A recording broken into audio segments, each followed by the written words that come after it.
السلام علیکم ورحمۃ اللہ وبرکاتہ، نحمده ونصلی علی رسولہ الکریم، اما بعد فاعوذ باللہ من الشیطان الرجیم، بسم اللہ الرحمن الرحیم، رب اشرح لی صدری ویسر لی امری واحلل عقدۃ من لسانی یفقہوا قولی۔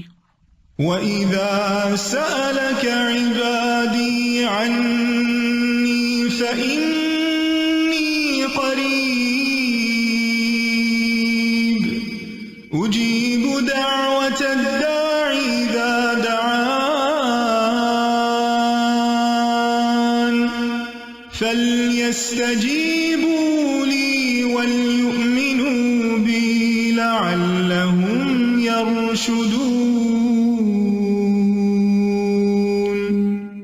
اور جب میرے بندے آپ سے میرے بارے میں سوال کریں تو کہہ دیجئے بے شک میں قریب ہوں، میں پکارنے والے کی پکار کا جواب دیتا ہوں۔ جب وہ مجھے پکارے تو ان کو چاہیے کہ یہ میرا حکم مانے اور مجھ پر ایمان رکھے تاکہ وہ ہدایت پائیں۔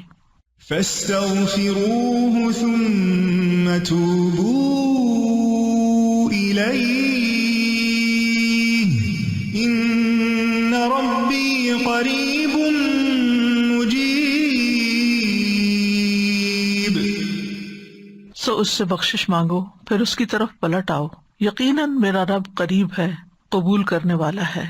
الحمدللہ، الحمدللہ تفرد عزا ومجدا وجلالا وتقدس بہاء وثناء وجمالا وتوحد عظمة وکبریاء وکمالا، تبارک ربنا سبحانہ وتعالی۔ ہر قسم کی تعریف اللہ کے لیے ہے، سب تعریف اللہ کے لیے ہے جو عزت اور غلبے، بزرگی اور جلال اور بڑائی میں اکیلا ہے، اور وہ پاک ذات ہے، رونق میں، روشن ہونے میں، جمال میں، وہ عظمت، بڑائی اور کمال میں اکیلا ہے، اور ہمارا رب سبحانہ و تعالی بہت بابرکت اور بلند ہے۔ اللہم صلی علی محمد وعلی آل محمد کما صلیت علی ابراہیم وعلی آل ابراہیم انک حمید مجید۔ اللہم بارک علی محمد وعلی آل محمد کما بارکت علی ابراہیم وعلی آل ابراہیم انک حمید مجید۔ صبح شام کی دعاؤں کے سلسلے میں آج ہم معوذات کے بارے میں پڑھیں گے۔ معوذات کا معنی ہوتا ہے قل هو اللہ احد، قل اعوذ برب الفلق اور قل اعوذ برب الناس۔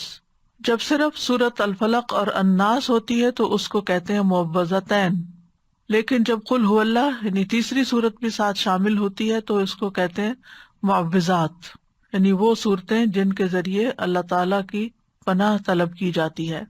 تو سب سے پہلے سورۃ الاخلاص۔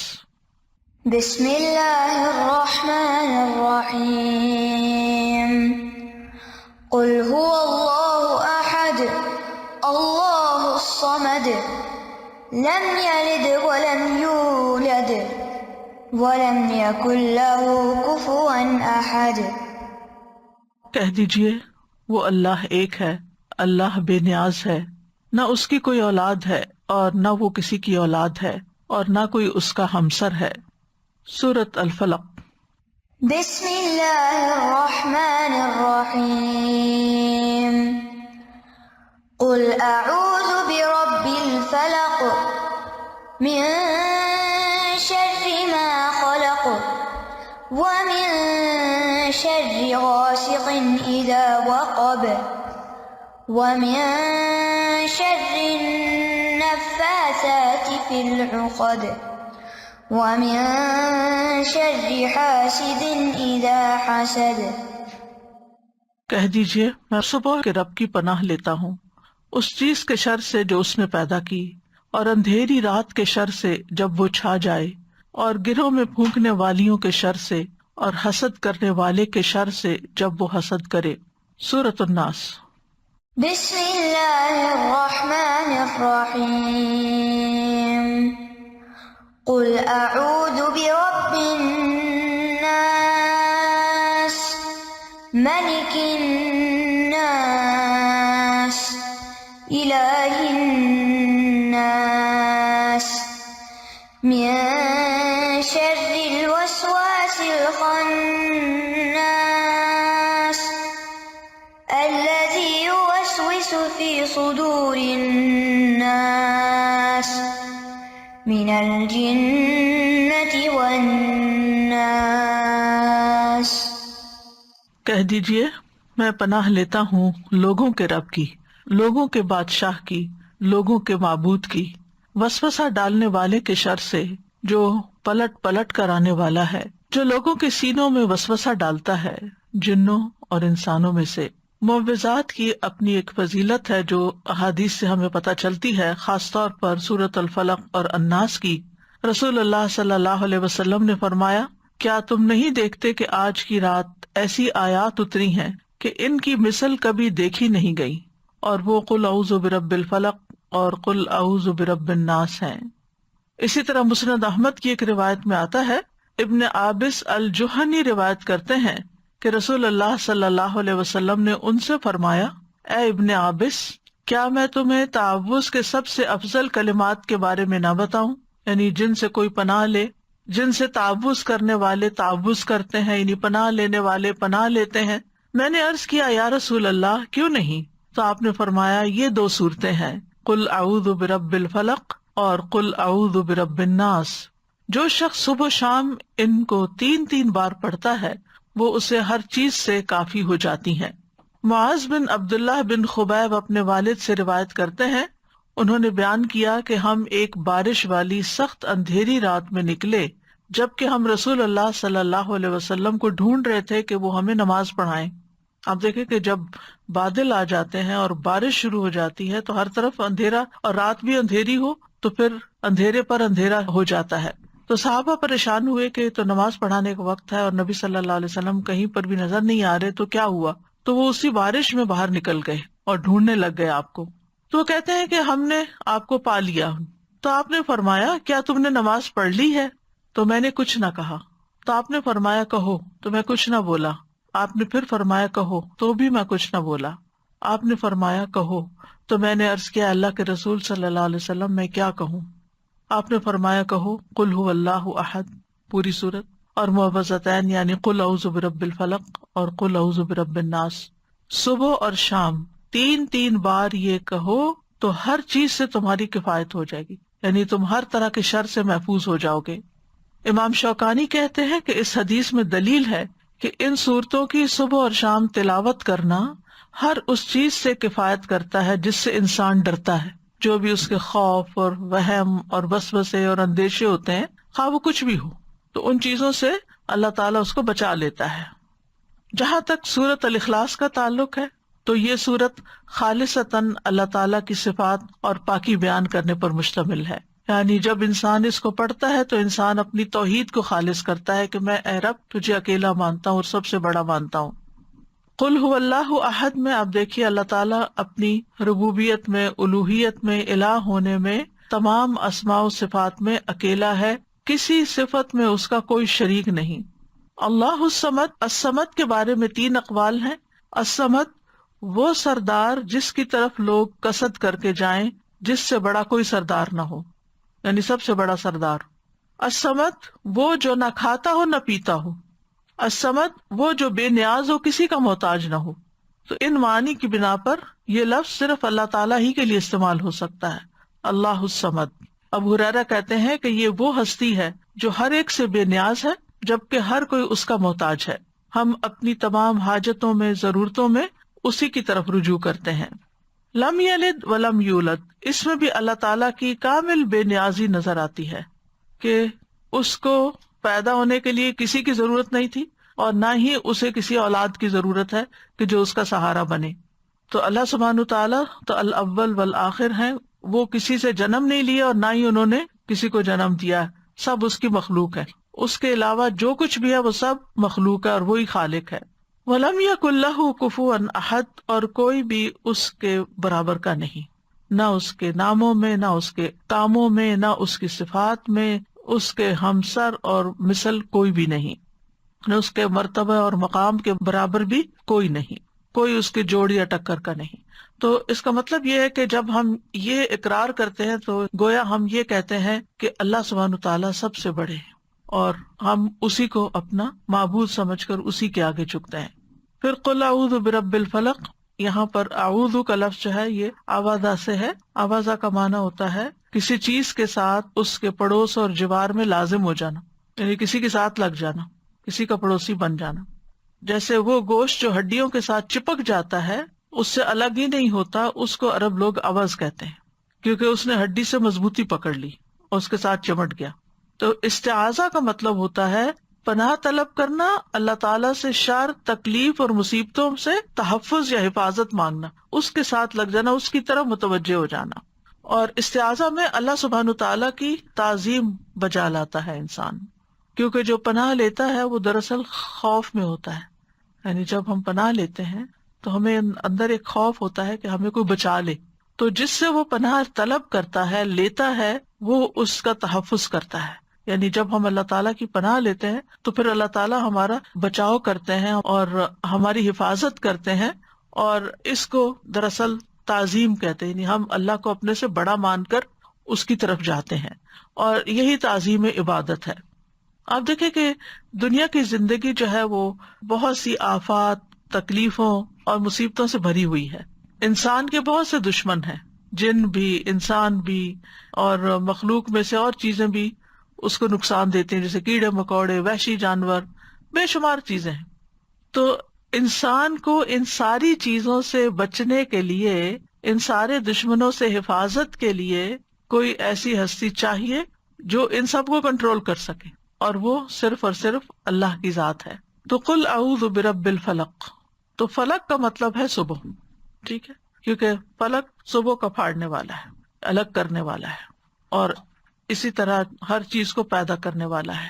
علماء کہتے ہیں کہ اس میں اس بات کی طرف اشارہ ہے کہ جو اندھیروں کو اجالے میں بدل دیتا ہے اور روشن کر دیتا ہے اور اندھیروں کو ختم کر دیتا ہے، تو وہ بیماری اور تکلیف کے اندھیروں کو بھی ختم کر سکتا ہے. یعنی جو ہستی، جو رب رات کو دن میں بدل دیتا ہے، وہ میرے دل کے غموں اور اندھیروں کو بھی دور کر کے اس کو روشن کر سکتا ہے، میرے دل کو بھی سکون عطا کر سکتا ہے.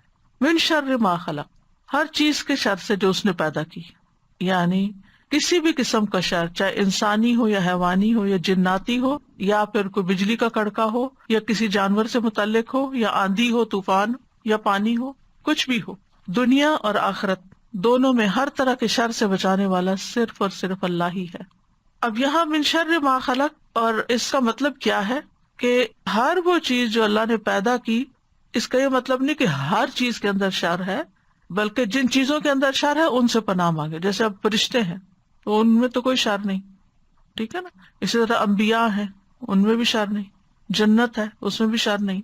لیکن عام روزمرہ زندگی میں جو چیزیں ہمیں نظر آتی ہیں، بعض اوقات اچھی بھی نظر آتی ہیں، لیکن ان کے اندر بھی ہمارے لیے بعض اوقات تکلیفیں ہوتی ہیں.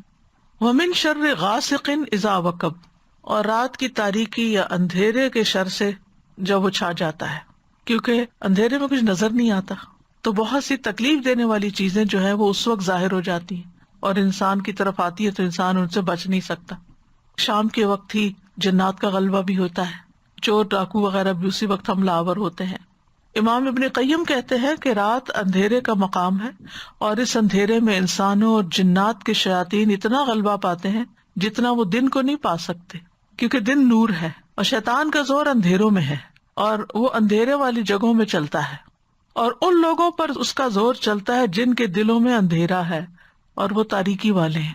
یعنی شیطان انہی کو کنٹرول کر پاتا ہے. اسی وجہ سے رات کو جادو کا زیادہ غلبہ ہوتا ہے، رات کو اس کی تاثیر بڑھ جاتی ہے. تو لوگ جو جادو کرتے ہیں وہ رات کے وقت قبرستان جا کے غلط کام کرتے ہیں اور مختلف طرح کی چیزیں دباتے ہیں وہاں. اب یہاں پر بات اندھیرے کی ہو رہی ہے اور پناہ مانگی جا رہی ہے رب الفلق سے. تو مطلب یہ ہے کہ روشنی جب ہوگی اللہ کے کلام سے، تو پھر شر یا باطل کا جتنا بھی کلام ہے، اس کا جو اندھیرا اور شر ہے وہ دور ہو جائے گا، اور ہر فسادی جو ہے وہ چلا جائے گا. جیسے جو ہی صبح ہوتی ہے تو جو بھی ایسی چیزیں ہوتی ہیں وہ ساری کوئی سرنگوں میں گھس جاتی ہیں، کوئی پہاڑوں کی کھو میں گھس جاتی ہیں، کوئی کہیں اور غائب ہو جاتی ہیں، یعنی انسانوں کے سامنے نہیں رہتی. کیڑے مکوڑے بھی اپنے بلوں میں چلے جاتے ہیں، شیاطین جو راتوں کو پھیلتے ہیں وہ بھی کہیں سمٹ جاتے ہیں جا کے. تو یہاں پر اللہ تعالیٰ نے اپنے بندوں کو ایک طرح سے حکم دیا ہے کہ وہ نور کو طلب کریں تاکہ اندھیروں کا مقابلہ کر سکیں. اللہ تعالیٰ نے اپنی کتاب میں قرآن مجید کو بھی نور کہا ہے. اللہ ولی الذین آمنوا یخرجہم من الظلمات الی النور، اللہ ایمان والوں کا دوست ہے، انہیں اندھیروں سے روشنی کی طرف نکال لے جاتا ہے۔ تو ایمان نور ہے جبکہ کفر اور شرک اندھیرا ہے۔ پھر فرمایا وَمِن شَرِّ النَّفَّاثَاتِ فِي الْعُقَدِ، اور جادوگر عورتوں کے شر سے جو اپنے جادو سے گروں میں پھونک مار کے مدد لیتی ہیں، یعنی جادوگروں یا جادوگرنیوں دونوں کے لیے استعمال ہوتا ہے۔ نفاثات، نفاثہ کی جمع ہے جو مؤنث بھی ہو سکتی ہے اور مبالغے کا صیغہ بھی ہو سکتا ہے، بہت زیادہ پھونکے مارنے والے جن کا کام ہی یہی ہے۔ وَمِن شَرِّ حَاسِدٍ إِذَا حَسَدَ، اور حاسد کے شر سے جب وہ حسد کرے۔ حاسد وہ ہوتا ہے جو دوسرے کی نعمت اور خوشحالی کو نہیں دیکھ سکتا اور اس کے ختم ہونے کی آرزو کرتا ہے، یعنی تمنا کرتا ہے کہ دوسرے سے نعمت ختم ہو جائے۔ اور اذا حسد کے ساتھ اسے کیوں مقید کیا گیا؟ کیونکہ بعض اوقات حاسد نے حسد دل میں چھپایا ہوا ہوتا ہے، ظاہر نہیں کرتا، اور ایسے میں دوسرے انسان کو کوئی تکلیف نہیں ہوتی۔ اگر کوئی شخص کسی سے حسد کرتا ہے، آپ سے کرتا ہے اور آپ کو پتہ ہی نہیں ہے، تو پھر آپ کو تو کوئی تکلیف نہیں ہوگی، نہ دل میں ہوگی نہ ویسے ہوگی۔ لیکن جب وہ حاسدانہ کوئی کام کرتا ہے، حاسدانہ نظروں سے دیکھتا ہے، یا کوئی ٹونٹ کرتا ہے، یا کوئی ایسی بات آپ کو سناتا ہے جس سے آپ کو تکلیف ہوتی ہے، تو اس وقت بھی انسان اللہ کی پناہ طلب کرے اور اس کے مقابلے پر ویسا نہ بن جائے۔ تو ان تمام قسم کے شر سے بچنے کے لیے ہمیں یہ سورت سکھائی گئی ہے۔ پھر سورت الناس ہے، قل اعوذ برب الناس، کہہ دیجیے میں انسانوں کے رب کی پناہ لیتا ہوں، ملک الناس، انسانوں کے بادشاہ کی، کیونکہ عام طور پر جب کسی کو کوئی پرابلم ہوتا ہے تو بادشاہوں کی طرف، بڑوں کی طرف جاتے ہیں، تو ہم سب سے بڑے بادشاہ کی طرف جاتے ہیں۔ الہ الناس، لوگوں کے معبود، یعنی اللہ سبحانہ تعالیٰ کی پناہ لیتے ہیں۔ تو ان تینوں میں اللہ تعالیٰ کی توحید اور اللہ تعالیٰ کی ملکیت یعنی بادشاہت اور توحید الوہیت کا ذکر ہے، اور ان چیزوں سے وسوسوں کے شر سے پناہ لینے کی بات ہے۔ آپ دیکھیں کہ پہلی صورت میں کتنی طرح کے شر تھے، لیکن اس صورت میں صرف وسوسوں کا شر ہے۔ تو اس سے کیا پتہ چلتا ہے کہ انسان کے سب سے بڑے دشمن اس کے اپنے ہی وسوسے ہیں جو اس کے دل میں آتے ہیں، چاہے اس کے اپنے نفس کی طرف سے آتے ہیں، کسی انسان کی طرف سے آتے ہیں، یا کسی شیطان کی طرف سے آتے ہیں۔ یہ جتنے نیگیٹو تھاٹس ہوتے ہیں جن کی کوئی بنیاد ہی نہیں ہوتی، کوئی اصل ہی نہیں ہوتی، یہ سب وسوسوں ہی کی شکل ہوتی ہے۔ یعنی کوئی ایک ایسی تکلیف دہ بات دل میں آ گئی، پھر ادھر سوچ سوچ کے اس سے انسان باہر نہیں نکل پاتا۔ اس کو بریک کرنا ضروری ہوتا ہے، اور اس کے لیے سب سے اہم ترین چیز ہے اللہ تعالیٰ کی پناہ لینا، اللہ سے مدد مانگنا۔ اور پھر شیطان کا وسوسہ کیا ہے کہ وہ لوگوں کے دل میں برا خیال ڈالتا ہے، اور بعض اوقات وہ شر یہ ہوتا ہے کہ انسان کو برائی کو خوبصورت بنا کے پیش کرتا ہے اور انسان اس کے جال میں آ جاتا ہے۔ یعنی چیز خراب ہے، غلط ہے، لیکن وہ اس کو اتنا خوبصورت بنا کے پیش کرے گا کہ انسان بھول ہی جاتا ہے کہ مجھے اس کام سے روکا گیا، مجھے یہ کرنا نہیں چاہیے، لیکن وہ اس کو اتنا اٹریکٹیو بنا دیتا ہے کہ انسان اس کے پیچھے چل پڑتا ہے، اور بعض اوقات اپنا مال، اپنا وقت، اپنی بہت ساری چیزیں اس کے پیچھے لگا کے ضائع کر دیتا ہے۔ تو یاد رکھیے کہ جو وسوسہ ڈالتا ہے اس کا طریقہ یہ ہے کہ وہ آتا ہے، خیال ڈال کے چلا جاتا ہے، پھر دیکھتا ہے کہ یہ ذرا بھولنے لگا، پھر دوبارہ آ جاتا ہے، پھر تو اسی لیے فرمایا کہ وسواس الخناس، جو پلٹ پلٹ کے آتا ہے، یعنی انسان کو چھوڑتا ہے ہی نہیں۔ انسان اور شیطان کی یہ جنگ جو ہے یہ مرتے دم تک ہے۔ جب انسان کی موت آتی ہے تو اس وقت بھی وہ آ کے دل میں برے خیال ڈالتا ہے کہ تم کیسے کہتے ہو رب رحمان ہے جب تم کو اتنی تکلیف میں ہو، ایسی بیماری میں ہو، اور انسان کو پاگل کر دیتا ہے برے خیالات ڈال ڈال کے اس کے، کیونکہ جب اسپرٹس لو ہوتی ہے نا، جب انسان فزیکلی ویک ہوتا ہے تو وسوسوں کی بھرمار بھی اور آ جاتی ہے۔ جب انسان ہیلدی ہوتا ہے، جب انسان کی کمپنی اچھی ہوتی ہے، جب انسان کا قرآن کے ساتھ تعلق ہوتا ہے، تو یہ سارا اس کے لیے قلعہ بن جاتا ہے۔ کل جیسے میں نے ذکر کے فائدے بتائے تھے کہ وہ ہمارے لیے قلعے کی طرح کام کرتے ہیں۔ جب ہم اس قلعے میں ہوتے ہیں، فورٹ میں ہوتے ہیں، تو شیطان اس کے اندر نہیں آ پاتا، اسے بہت مشکل پڑتی ہے۔ لیکن جب ہم ان اذکار کو نہیں کرتے، یہ صورتیں نہیں پڑھتے، تو پھر کیا ہوتا ہے؟ شیطان کو خوب موقع مل جاتا ہے حملہ آور ہونے کا۔ اس صورت سے ایک بات اور پتہ چلتی ہے کہ شیاطین جنوں میں سے بھی ہوتے ہیں اور انسانوں میں سے بھی ہوتے ہیں۔ یعنی بعض اوقات وہ آپ ہی کے دوستوں کے روپ میں ہوتے ہیں، انسانوں کی شکل میں ہوتے ہیں، آپ کے قریبی عزیز پیاروں کی شکل میں ہوتے ہیں، جو آپ کے دل میں ایسی باتیں ڈالتے رہتے ہیں یا آپ کے کانوں میں ایسی باتیں ڈالتے رہتے ہیں۔ تو من الجنۃ والناس، تو ان دو صورتوں کے ساتھ پناہ طلب کرتے رہنا چاہیے۔ ابن قیم رحمہ اللہ کہتے ہیں کہ بندے کو ان دو صورتوں کے ساتھ تعوذ اور پناہ طلب کرنے کی ضرورت سانس لینے، کھانے پینے اور لباس پہننے سے بھی زیادہ ہے. یہ 3 کام ہیں جو ہم روز کرتے ہیں نا. ہر وقت ہم سانس لیتے ہیں, ہر وقت ہمیں لباس چاہیے ہوتا ہے, اور پھر کھانے پینے کے بغیر بھی گزارا نہیں. تو وہ کہتے ہیں کہ اس سے بھی زیادہ انسان کو ضرورت ہے کہ وہ ان صورتوں کو پڑھے تاکہ وہ شر سے بچا رہے. سورۃ الفلق جو ہے یہ بیرونی تکلیف دہ چیزوں جو ظاہر میں نظر آتی ہیں ان سے بچنے کے لیے ہے, اور الناس اندرونی شر اور تکلیفوں سے بچنے کے لیے ہے, کیونکہ شیطان بھی چھپ کے وسوسہ ڈالتا, پتہ ہی نہیں چلتا, اور ہمارے نفس کے اندر سے جو خیالات اٹھتے وہ بھی نہیں پتہ چلتے. تو ہمیں ہر حال میں اللہ تعالیٰ کی پناہ لیتے رہنا چاہیے. استاذہ یہ واقعی سچی بات ہے کہ یہ جو سورۃ الناس ہے یہ ایک چیز کو فوکس کیا ہوا ہے, فسفسوں کو. اور آج کل ہم دیکھتے ہیں کہ بہت سارے لوگ ان کی وجہ سے دین اور دنیا دونوں سے گئے ہوئے ہیں. ابھی کچھ ینگ بچیوں سے میری ملاقات ہوئی, ٹین ایجرز تھی, تو وہ مجھے بتا رہی تھی کہ اسکول میں کچھ لڑکیاں ہیں جو یوٹیوب دیکھ کر مطلب کہتی ہیں کہ ہم دین کو ایکسیپٹ نہیں کرتے, تو وہ ہمارے ساتھ بحث کر رہی تھی اور ہم ان کو ایکسپلین کر رہے تھے کہ اسلام میں یہ نہیں ہے جو تم کہہ رہی ہو, یہ نہیں ہے جو تم کہہ رہی ہو, تم غلط سوچ رہی ہو.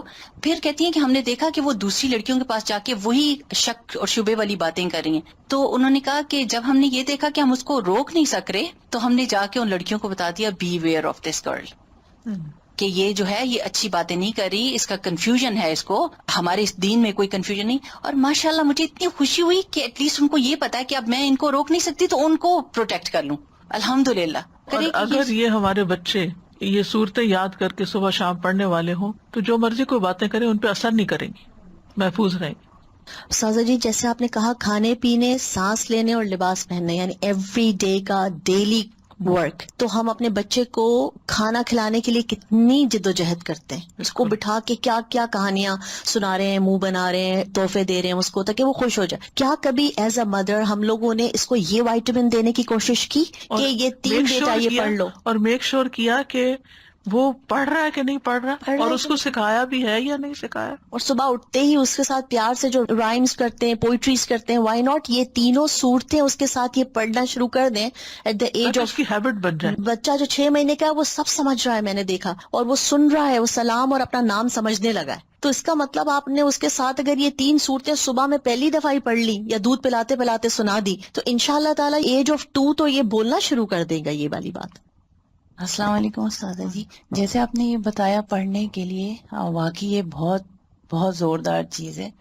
میں نے اپنے بچے کو بتایا ہوا ہے کہ یہ رات میں پڑھ کے جھاڑ کے سویا کرو ہر صورت میں نا. تو جو بیٹا میرا جہاں رہتا تھا نا, یہ پڑھائی کر رہا ہے وہاں پہ, تو وہ وہاں پہ ایک صاحبہ ہیں جو ہر وقت کہتی ہیں کہ آؤ میرے ساتھ قرآن پڑھو. بہت لوگ اٹیچ ہو گئے ان سے نا, لیکن وہ یہ والی بات ہر وقت کہتی ہیں, وسوسہ ڈالتی کہ سنتوں کا کوئی ذکر نہیں ہے, کچھ بھی نہیں ہے, اور یہ قرآن اللہ کے ہاں سے ہے.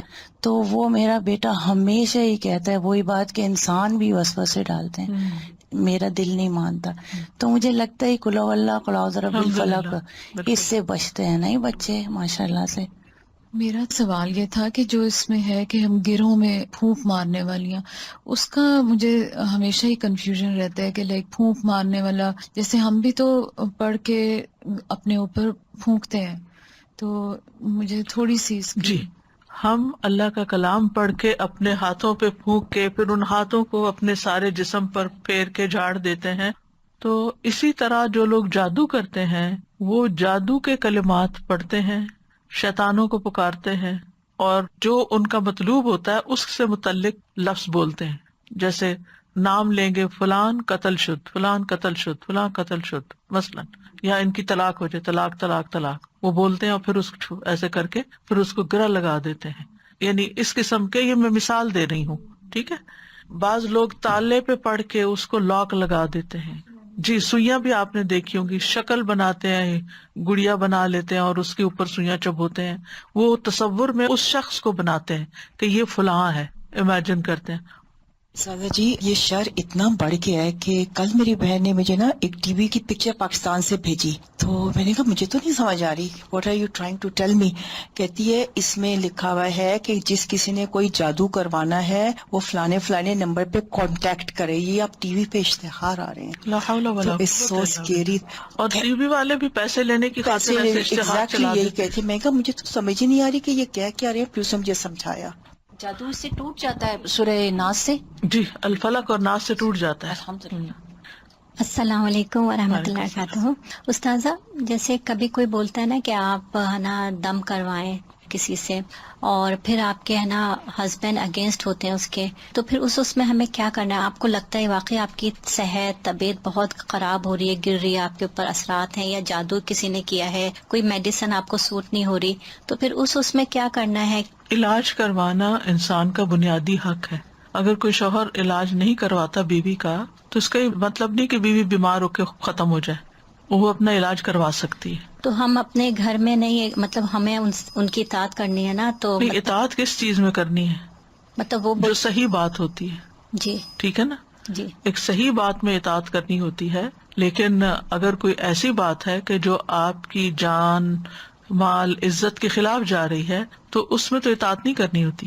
تو جیسے ہم اپنے ہے نا فرینڈ یا کسی کو ایسا کچھ ہے تو ان کو ہم اپنے گھر میں کروا سکتے لا کے. اللہ کا کلام یعنی یہ نہیں جی کہ آپ کوئی اللہ کا کلام. اللہ کا کلام پڑھنے میں کوئی اجازت کی ضرورت نہیں ہوتی. پھر ہسبینڈ کا کوئی اس میں وہ نہیں ہے. نہیں تو اللہ کا کلام پڑھیں گے نا. دیکھیں یہ ایسے ہی ہے، کچھ ہسبینڈ کو نماز پڑھنے پہ بھی اعتراض ہوتا ہے. شاید آپ نے بھی سنا، مجھے کئی خواتین نے بتایا کہ ہمارے ہسبینڈ کہتے ہیں میرے سامنے نماز ہی نہیں پڑھو تم، اور وہ آ جائیں تو گھر میں فساد ہو جاتا ہے اگر وہ مجھے نماز پڑھتے دیکھ لیں. اب اس کا کیا مطلب ہے کہ عورت نماز چھوڑ دے گی؟ نہیں، اللہ کی عبادت ہے. تو بیماری کے وقت قرآن سے شفا حاصل کرنا بھی ایک عبادت کی قسم ہے، بجائے اس کے کہ انسان غلط ٹوٹکے اور جادوگروں کے پاس جائے. قرآن سے علاج میں کوئی حرج نہیں.